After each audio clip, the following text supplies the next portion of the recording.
Bom, eu disse que a gente ia falar a verdade, doa quem doer, e essa verdade vai doer para um grupo, a galera que fica usando uma expressão que é muito mais um bordão hoje em dia do que qualquer coisa com significado real, né? As pessoas ficam falando assim, sobre a união da direita, não pode dividir a direita.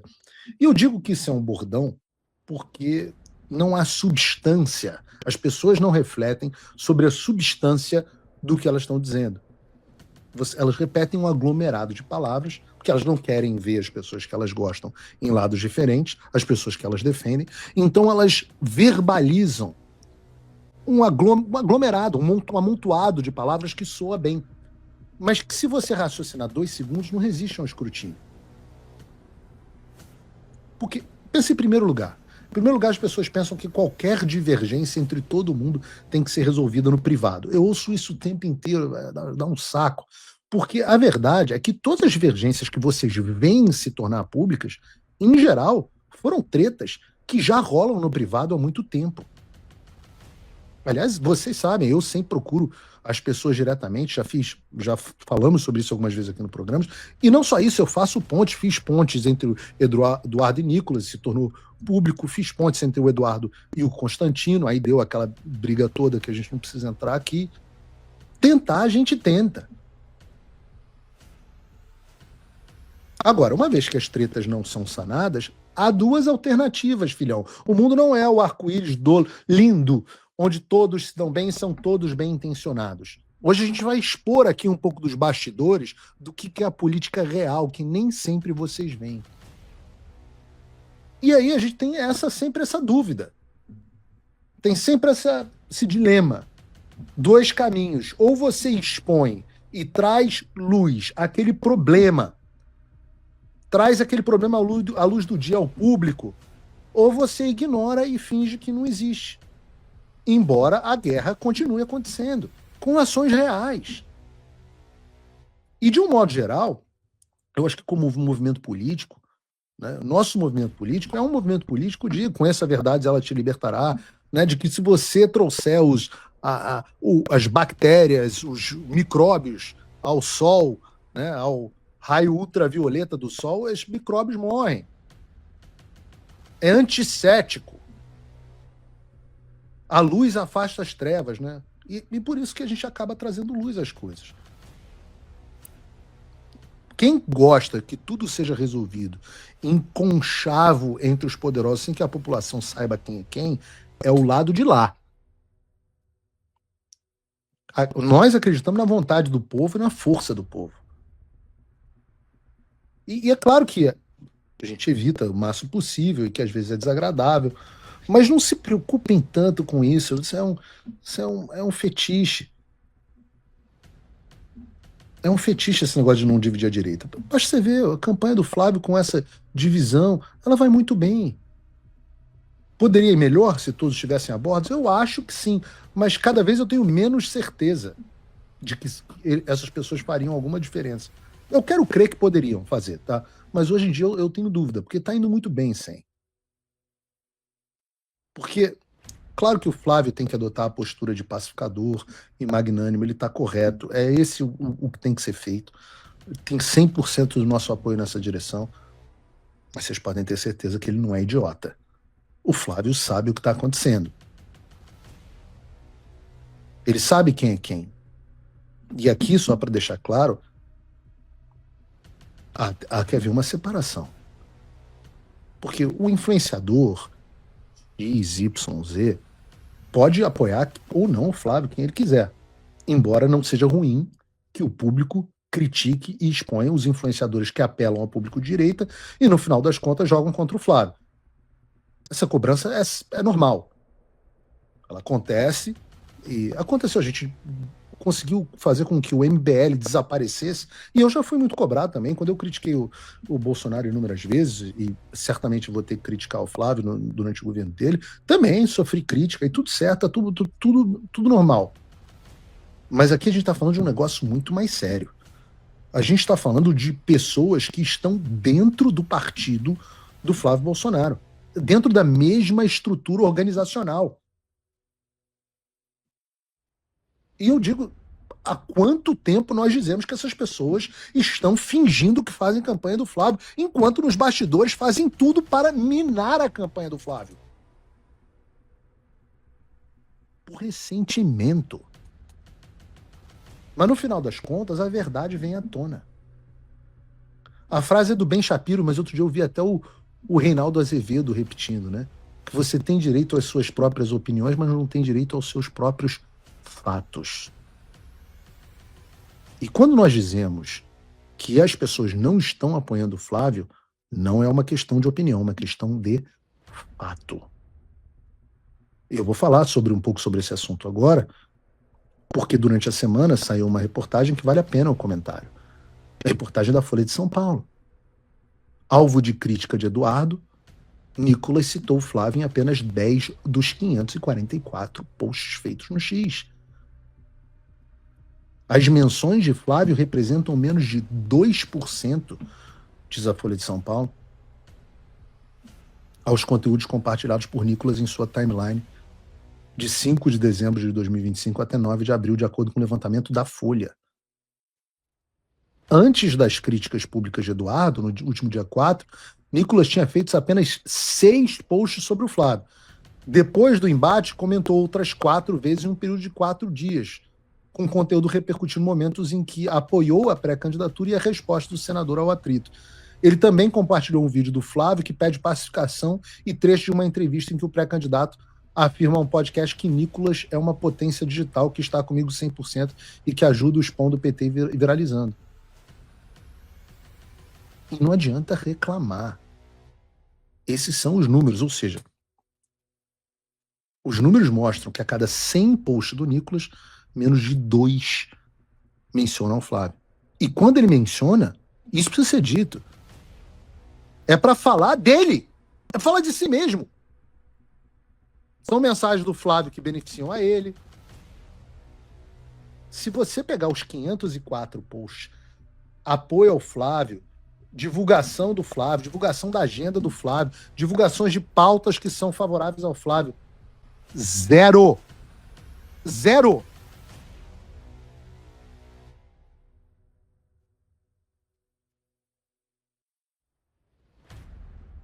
Não tem como. Parece que a gente vê mais o Nicolas com o Matheus Simões, o atual governador de Minas Gerais, membro do PSD, do Gilberto Kassab, do que com o Flávio. E aí não pode falar disso, tem que ficar calado? Todo mundo, o eleitor, você tem que ficar calado em casa? Não. Não. Como bem disse outro que é criticado, o Mário Frias, o que justifica um político do PL dedicar 1,84% das suas postagens à divulgação da campanha do Flávio? Será que é esse o esforço que o Brasil merece para que a gente se livre desse regime diabólico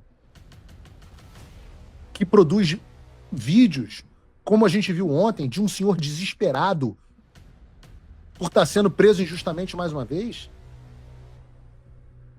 Então é lógico que as pessoas têm que cobrar. É lógico. Não pode dividir a direita, porque senão o que vai acontecer? A gente vai perder essas postagens de 1,84% pró-Flávio?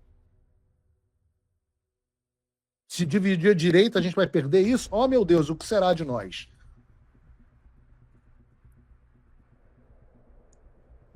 E pior, eu digo a vocês, há figuras que estão há meses, ativamente tentando fizeram de tudo para impedir e sabotar a campanha do Flávio. Agora, por exemplo, a gente está vendo sendo escancarado pelo maquiador e influenciador Agostinho Fernandes. Vocês viram? Foi no podcast para falar que o Flávio não tem o carisma da Michelle, que a Michelle é a única que herda 100% do capital político Bolsonaro, que é um fenômeno igual ao Bolsonaro, que agrega pessoas de fora, e que se nós não temos esse discernimento, ele não vai perder o tempo fazendo vídeo, porque a eleição já está perdida. Ou seja, se a candidata não for, a pessoa carrega ele para cima, para baixo, e não vai apoiar ninguém. Cara, imagina se eu tivesse tomado a mesma postura, por exemplo, em relação ao Eduardo. Ah, não, se o candidato não for o Eduardo, eu não vou apoiar ninguém. É muito. É uma situação, quando eu falo que é uma situação de ego, é uma situação bizarra de ego. E eu não estou dizendo aqui que a opinião do maquiador é importante. Claro que não tem que ter impacto político. Eu, inclusive, conheço o Agostinho, das vezes que eu estive com ele. Acho que ele é um cara gente boa. Mas ele e é até legítimo que ele seja muito fiel a Michele. Eles andam juntos para cima e para baixo, sempre andaram. A ponto das pessoas fazerem comentários maldosos, completamente despropositados sobre isso. Mas é verdade que eles andam juntos o tempo inteiro para cima e para baixo. E a Michelle é uma pessoa que a equipe dela muda muito, né? Muda muito. Não dura, nenhum assessor dura ali. Dizem que ela é uma pessoa muito difícil de lidar. A gente tem essa imagem de uma pessoa doce, de mulher recatada e tal, e as interações que eu tive com ela sempre foram muito boas, mas os funcionários dizem que ela é uma pessoa muito difícil de lidar. Agora, quem tá sempre com ela desde o início é o Agostinho. E por isso que é importante o que ele tá dizendo. Porque apesar dela ter dito que as opiniões dele eram só dele, ora, é evidente que as opiniões dele escancaram a perspectiva deles sobre o assunto. Que é a perspectiva de que a candidata tinha que ser a Michele. No mínimo, vice do Tarcísio, no mínimo. Que afinal, ela é um fenômeno igual ao Bolsonaro. E o Flávio não tem chance, não tem o carisma da Michele. E é por isso que a opinião dele importa, independente de ser maquiador ou não. As coisas ficam claras. A Michele foi poupada demais aqui no programa, muito por conta do presidente Bolsonaro, por ela ser esposa dele. Mas as pessoas que estão sendo cobradas publicamente estão sendo cobradas por um motivo. E aí tá aqui, tá escancarado. O que eu tenho que fazer? Esconder de vocês? Fingir que não tá acontecendo? Que diabo é isso? Que mente de avestruz é essa de enfiar a cabeça debaixo do buraco? Tá aí as pessoas dizendo o quanto que elas trabalham contra. E a gente viu o Nicolas, viu o Agostinho, mas a verdade é que esse é um problema generalizado no PL. Deixa eu abrir um pouco dos bastidores do partido para vocês. Nessa semana, no grupo do PL, foi feita uma cobrança no início da semana aos parlamentares e os membros do partido para que eles se engajassem mais na campanha do Flávio. E eu conversei com uma liderança importante e perguntei, por que tão pouco? Aí, inacreditavelmente, você sabe o que eu ouvi?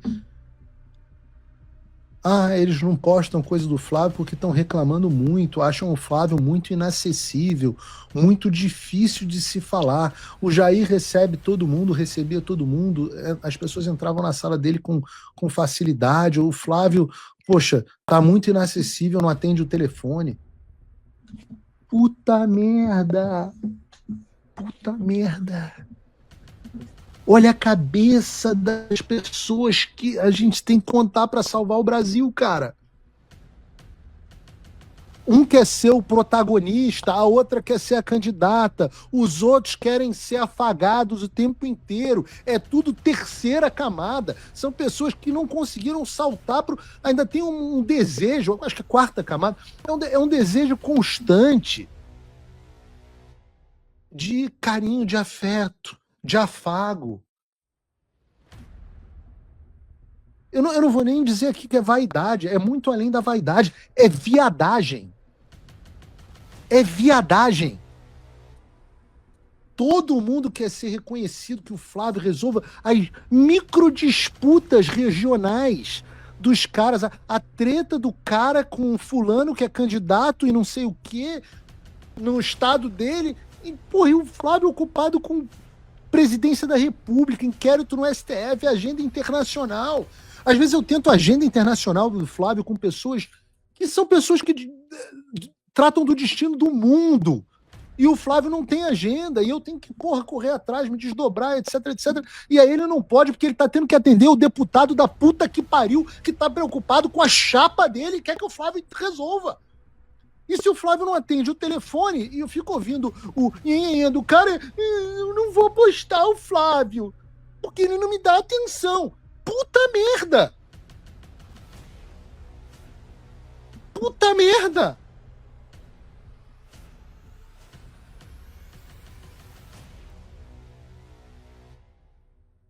Meu Deus do céu! Não entendo, o cara tá numa campanha presidência da República.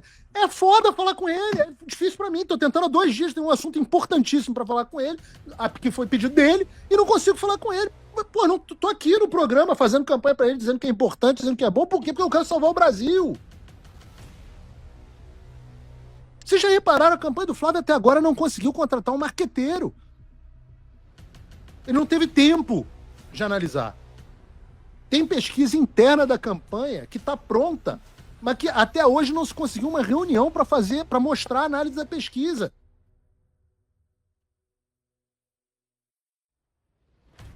Aí vem o deputado fulano de tal, que queria ser candidato ao Senado, e aí não foi, porque a chapa não sei o quê, quer que o Flávio resolva a treta dele com outro cara que não sei o quê, que era aliado dele, que tá usando o nome dele. Ah, vá pra porra! E essas são as pessoas que a gente tem que... Não. Vamos ter a união da direita. Senão a gente tem que...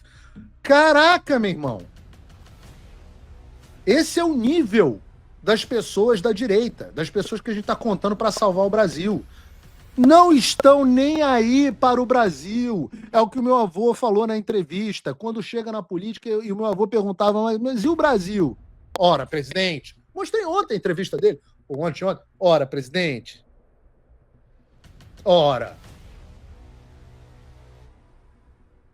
E o Brasil?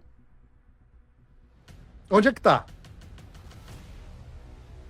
Primeiro, o probleminha da conservação do poderzinho dele, da vaidade, do afago. Depois, esse negócio de pátria. Mas o Brasil, acima de tudo, é só de novo, mais um bordão para eles repetirem. Eu acho até que eu consigo falar mais com o Fábio justamente porque eu não o perturbo para resolver meus problemas. Só ligo para dizer assim, olha, tem isso aqui que é necessário para você ser presidente do Brasil. Nunca peço nada para mim, nunca pedi favor, não tenho privilégio, não tenho cargo no governo. Já disse previamente que não voltarei ao Brasil, não vou voltar ao Brasil, não vou fazer parte de governo no Brasil, caso o Flávio seja eleito. Não quero morar no Brasil. Quero visitar o Brasil, exceto do dia 5 ao dia 20 para o Ministério da Defesa. Mas fora isso, não quero nada. Não quero poder, não quero cargo.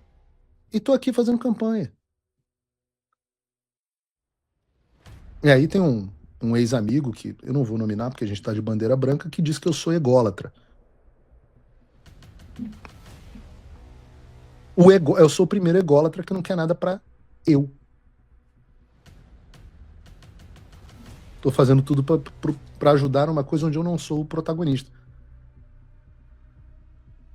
Mas o deputado, que é o cara que vocês deram mandato pro cara, o cara tá lá preocupado só com o grupo político dele, em favorecer, não sei o que. Tem gente tentando até mudar a Constituição para ser presidente. Isso aí é humildade. Esse, pô, tem que ser aplaudido. Não fala dele. Ninguém fala dele. Aí depois não querem que chame de bezerro de ouro. Eu até acho esse apelido um pouco pejorativo demais, mas acho que é porque é uma coisa de idolatria mesmo. Eu diria que o Nicolas é a urna eletrônica, que ninguém pode falar nada de um determinado grupo político. Então tem que decidir se Brasil acima de tudo é só propaganda eleitoral, ser slogan ou ser real. Se for real, vocês todos têm que agir em conformidade com o que vocês falam. E vão ser cobrados, sim. Vão ser cobrados com a verdade. Político, eu já falei, todas as redes sociais de todo mundo do PL vai ser monitorado para ver o nível de engajamento. Porque depois vem o governo, não vem encher o saco pedindo coisa. E político que não quer ser criticado, pede para sair. Pede para sair. E, de novo, eu falei aqui, tô sendo justo aqui, não é só o Nicolas, ele é mais cobrado, porque ele é realmente muito grande, um fenômeno, etc. Mas tem Michele, tem o pessoal de Santa Catarina, etc. Você, eleitor, deve fiscalizar o trabalho do seu representante e cobrar quando encontrá-los, eles forem pedir o seu voto. Peça coerência. Encontrem o deputado e falem assim: por que você não está postando sobre o Flávio, hein? E vocês gostem ou não, eu vou continuar expondo todos os casos. E eu vou chegar com números no programa. Porque eu mesmo estou encomendando levantamentos profissionais sobre redes sociais para chegar aqui com números. Eu vou criar um viadômetro para mostrar o quão viadinho é o político que não está fazendo campanha para o Flávio, que está tocando seus próprios interesses. E não só eu estou fazendo, tá? O PL está fazendo, o Carlos falou que vai fazer.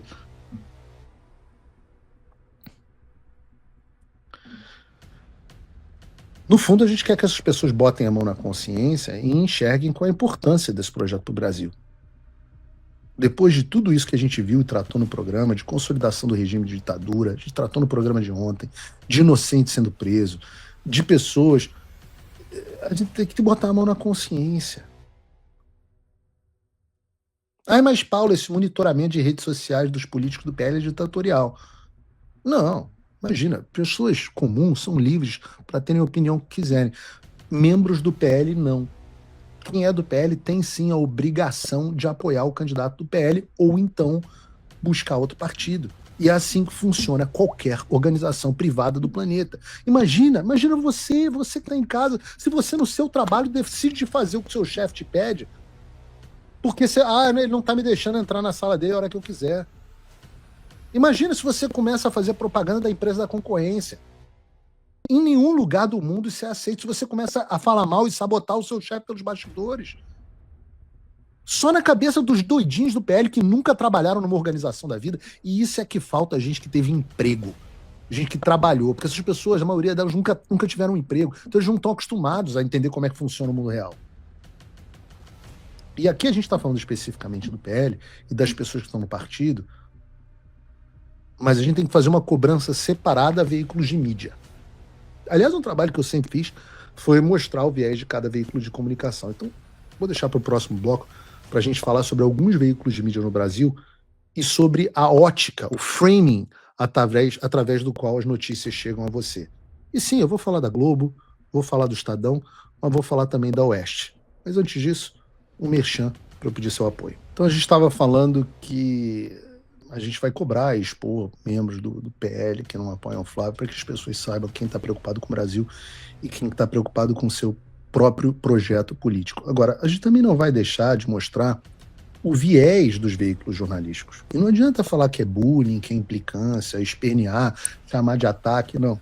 A gente tem falado, por exemplo, sobre a postura editorial que cada vez chama mais atenção e é questionável, pelo menos parcialmente, para ser justo, da Oeste, que certamente não é a mesma da fundação do veículo. E em determinados momentos eu acho que isso fica mais explícito. Né? É claro, teve a demissão do Silvio Navarro, mas tem outros também que a gente vai falar em seguida que deixam as pessoas com pulga atrás da orelha. Muita gente, inclusive, que fez a assinatura vitalícia, agora viu que a postura mudou e estão cobrando a revista como deve ser. Vocês são consumidores. Devem cobrar. Observem, por exemplo, que curioso foi o ocorrido no caso do Ramagem.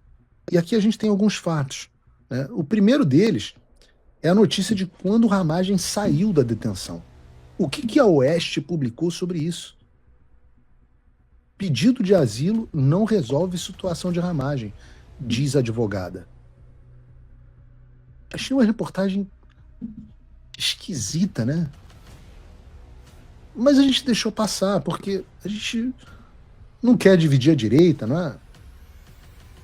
É estranho que o título da reportagem seja esse, mas, tecnicamente, tem outros procedimentos a serem adotados para resolver a situação do Ramagem e tal. Achei estranho o título. Mas beleza, vamos passar aqui um paninho, vamos deixar barato, fingir que ninguém viu, a gente tem que ter boa vontade. Não quero parecer implicante, né? Então a gente passa para o segundo caso, que é ainda mais assustador. Porque foi um caso onde a gente compara a cobertura da Oeste com a cobertura da Folha e percebe que a cobertura da Folha foi menos negativa ou mais positiva do que a da Oeste. E se você está vendo lado a lado, você está vendo que a Folha escreveu: Ramagem agradece a governo Trump após soltura e chama a PF brasileira de polícia de jagunços, absolutamente factual. E o que escreve a Oeste? Ramagem ataca a PF e diz que está regular nos Estados Unidos. Ramagem ataca a PF? Ataca a PF? Então estamos vendo aqui ataque às instituições, aquilo que botou muita gente na prisão, é isso? Ramagem, então, está atacando as instituições brasileiras. Vocês adoram usar esse termo ataque no Oeste, né? É o termo que eu já disse, é do Alexandre, para justificar suas ações. E essa postura me faz crer que não sou eu que tenho implicância. Que a Oeste tem implicância com esse trabalho, principalmente o trabalho do deputado Eduardo Bolsonaro, que transborda para a questão editorial. Ai, mas Paulo, eu não achei nada demais. Sabe quem achou? Eles mesmos. Porque eles vendo que pegou muito mal e que vocês detonaram eles na internet, apagaram o post. Apagaram o post. E aí pediram desculpas públicas pelo erro. Brincadeirinha, não pediram nada. Apagaram o post e fingiram que não tinha acontecido nada. Só que o print, meus amigos, é eterno. O print é eterno. Não houve um pedido de desculpa, uma correção, etc. Não. E aí, é claro, né, vocês são imperdoáveis, vocês são implacáveis. E por isso vocês foram lá, levantaram informações que o Kim Paim, inclusive, reproduziu sobre o viés do jornalista contratado pela Oeste que escreveu a matéria. O tal do Davi Vitorazzi, que escreveu a matéria dizendo que o Ramagem estava atacando a Polícia Federal. Só para vocês saberem, para eu não ser injusto com alguém aqui, esse é o mesmo que escreveu os seguintes posts. Vou só ler aspas aqui. Se o Bolsonaro é contra, estamos no caminho certo. Incrível como o Bolsonaro estraga qualquer relação nesse país. Eu acho incrível como no horário eleitoral o pessoal ostenta ou a candidata do Bolsonaro. Queridix. Tirando a parte da vergonha alheia, é bom saber para não votar nesses.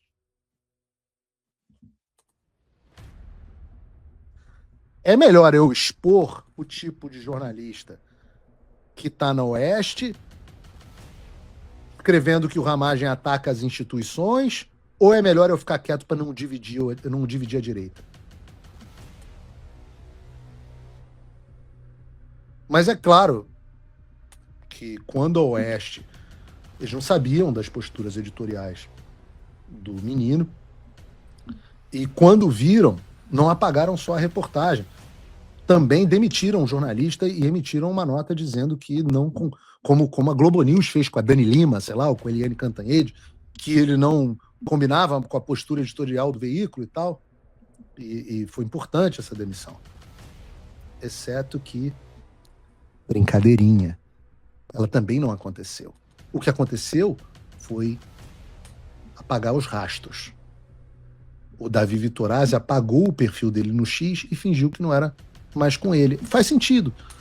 A revista apaga o post e finge que não aconteceu, o jornalista apaga as redes e, no fim, todo mundo tem que fingir que não aconteceu. E se eu chamo a atenção, é implicância para dividir a direita. Porra, não teve um puto de uma autocrítica. Porque se apagaram os posts, viram que tinha alguma coisa errada. Ou pelo menos perceberam que foram pegos. Não tem uma nota, uma retratação, uma autocrítica. Esse é o jornalismo sério. Até a Globo e o Estadão fazem essas retratações. Não, o Oeste jamais. E ai de quem ousar trazer esses fatos à tona. Aí sou eu que estou atacando. Implicância, ataque. Oh, meu Deus, estão atacando a Oeste. Ou como disse o outro, vocês estão atacando a Oeste, vocês querem que sobre o quê? A Folha? Por favor, queridão. Em alguns casos, como a gente está vindo aqui, a Folha está mais factual e fazendo jornalismo melhor do que a Oeste mesmo. Enquanto na semana passada a Folha, o UOL, o Metrópolis estavam publicando que a fala da Polícia Federal sobre o Andrei podia ser falsa, me ligando, pedindo informação, não por mim não, mas porque eu tinha informação, o pessoal do Oeste não procurou, não procurou a Imigrex, estavam com essa narrativa de não sabia, nós fazemos o jornalismo sério.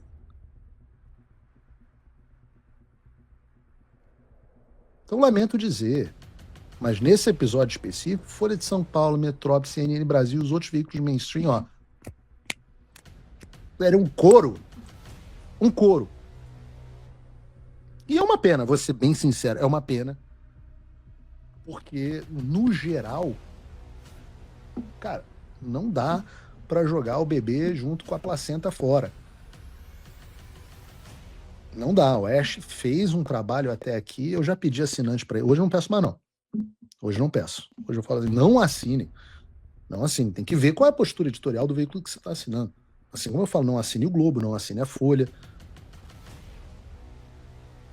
Mas eu já pedi muita assinatura, já dei muita força.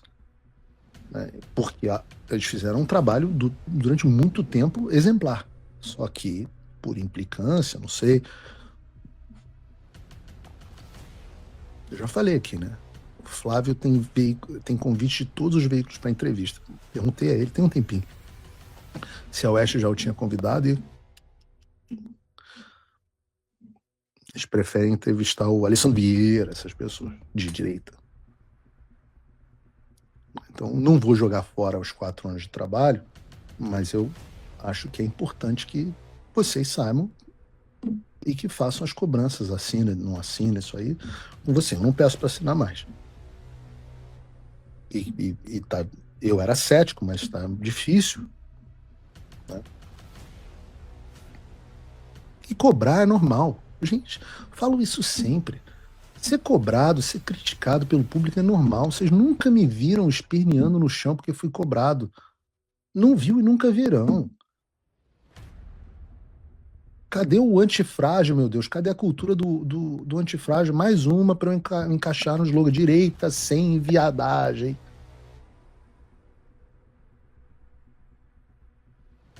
Agora, eu estou falando da Oeste, e eu posso falar, por exemplo, do Estadão. Não vou falar só, não vou criticar só a Oeste, vou criticar também o Estadão. Eu já trouxe aqui várias vezes o terrível editorial do Estadão intitulado O Supremo Precisa Voltar à Normalidade.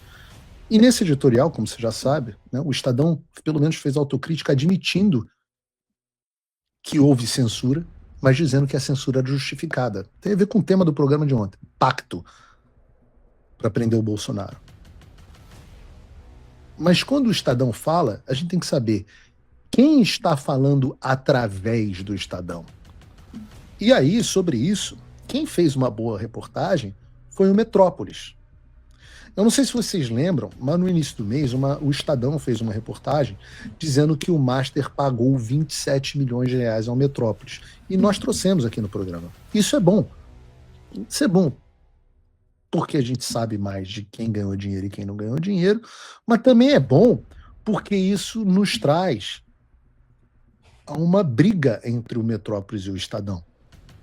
E eu tenho mais simpatia pelo Metrópolis. Tenho mais, acho que o Metrópolis tem caras bons. Sempre foram muito corretos comigo. Também tem caras muito ruins. O Energúmeno tá lá, meio que de esmola por causa do pai, mas tá o Arruinaldo Azevedo, estão lá, a Metrópolis tem tudo, mas tem o Pavinato, tem bom jornalismo. Mas tem essa treta aqui. Seguinte reportagem que saiu no Metrópolis. Quem são os bancos e empresários que aportaram 142 milhões e meio em debêntures no Estadão? Documentos aos quais o Metrópolis teve acesso mostraram que Itaú, Bradesco e Santander aportaram com outras 9 empresas 142,5 milhões de reais no Estadão. A emissão de títulos foi anunciada pelo jornal em 2024, mas o que são os seus financiadores? Com dívida acumulada de 159 milhões de reais, o jornal registra prejuízo ano a ano. O último balanço que mostrou que o Estadão fechou 2025, o último balanço mostrou que o Estadão fechou 2025 com um déficit de 16,8 milhões de reais. Por que os bancos que não rasgam dinheiro decidiram colocar 140 milhões em um jornal que não registra lucro há anos? Como mostrou o Metrópolis, desde que a operação foi feita, os financiadores passaram a ocupar espaço no processo decisório do jornal, do conteúdo e até de decisões administrativas. Foi exigência dos investidores, por exemplo, a saída da família Mesquita da vaga de CEO, responsável pela linha editorial do jornal e da participação do Conselho de Administração. A operação foi capitaneada pelo empresário Rubens Ometo, dono da Cosan, que colocou 15 milhões no jornal. Um ano depois de financiar o Estadão, a Raizen, um braço do grupo, entrou em recuperação extrajudicial. E o BTG, de André Esteves, fez um aporte financeiro na Cosan. Olha só, rapaz. Então quer dizer que o Estadão recebeu 142 milhões de reais de Itaú, Bradesco, Santander e outras empresas. Quer dizer que tem ligação com André Esteves, que capitaneou essa operação e salvou depois o dinheiro do André Esteves. Nada disso nunca foi informado aos assinantes do jornal. Então a gente não sabia quem bancava o Estadão e quem estava tomando a decisão. Agora a gente sabe. Agora a gente sabe por que o Estadão se tornou um dos piores, se não o pior jornal do Brasil. Então, quando o Estadão escreve um editorial batendo no Supremo, mas apoiando o que ele fez até então, não é o jornal Estado de São Paulo histórico, mas sim quem o banca. O Estadão é, portanto, isso, o porta-voz de quem o paga.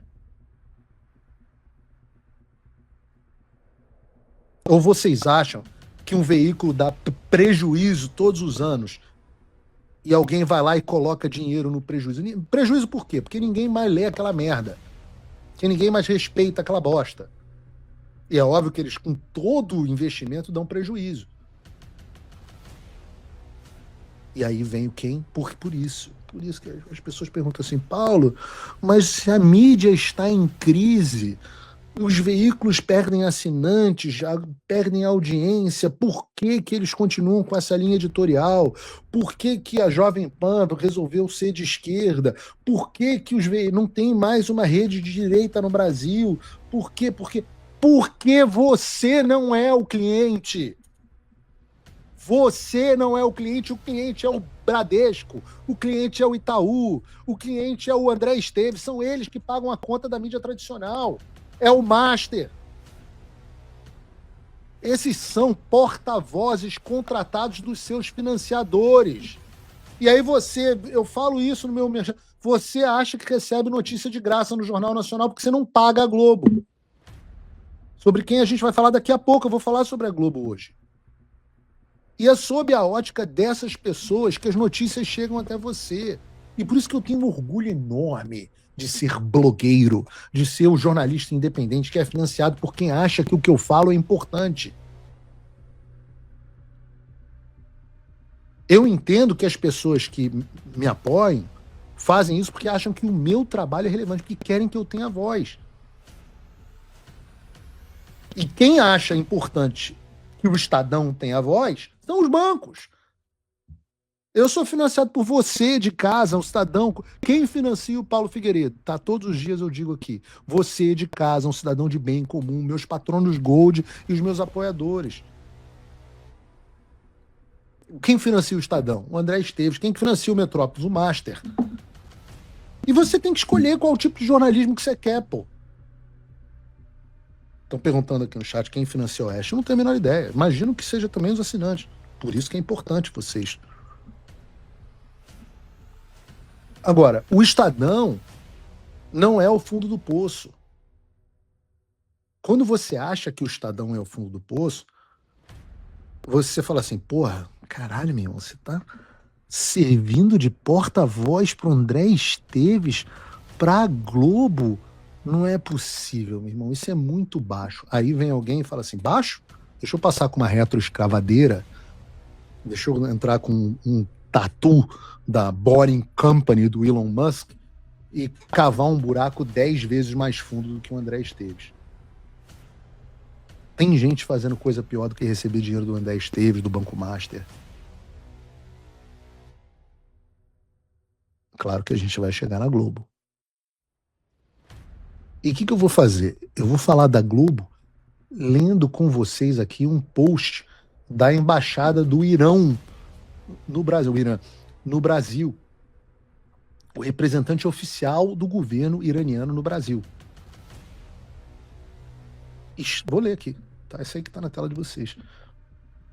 Estamos muito satisfeitos com o estabelecimento dessa ponte de comunicação direta entre o Irã e o Brasil, que permite a divulgação de informações sem intermediários. Essa iniciativa foi viabilizada com a visita da equipe de profissionais da TV Globo e de seus renomados jornalistas, o senhor Barcelos, Caco Barcelos, aquele que adorava defender bandido naquele negócio de profissão repórter, sei lá o que era o nome daquela merda, que era o oposto do jornalismo. Continuam criando condições para um intercâmbio direto de notícias e pontos de vista. Sem dúvida, a comunicação direta e sem mediação com parceiros de mídia confiáveis no Brasil é muito mais valiosa do que recorrer às fontes da grande mídia ocidental, que infelizmente frequentemente apresentam os acontecimentos de forma unilateral, seletiva e por vezes distorcida. Na verdade, gente, só para deixar aqui claro, né? O governo do Irão é maravilhoso, eles são muito legais, mulher é muito bem tratada, gay lá é muito bem tratado. Muito legal, eles são muito democráticos. É tudo uma questão de deturpação dessa mídia ocidental vendida. E agora há uma parceria entre o governo ditatorial que matou esse ano algo como 50 mil dissidentes políticos e a Globo. O amor venceu. Diz o governo do Irã. Esse canal direto não apenas aumenta a precisão e a transparência das informações, como contribui significativamente para uma compreensão mútua mais profunda entre os dois povos. Eu não sei se eu estou sendo claro o suficiente. Me faltam palavras para expressar o quão repugnante é isso. Eu estou lendo uma declaração do governo do Irã de que a Rede Globo de televisão está atuando como uma fonte de intercâmbio, como uma fonte de propaganda do regime do Irã.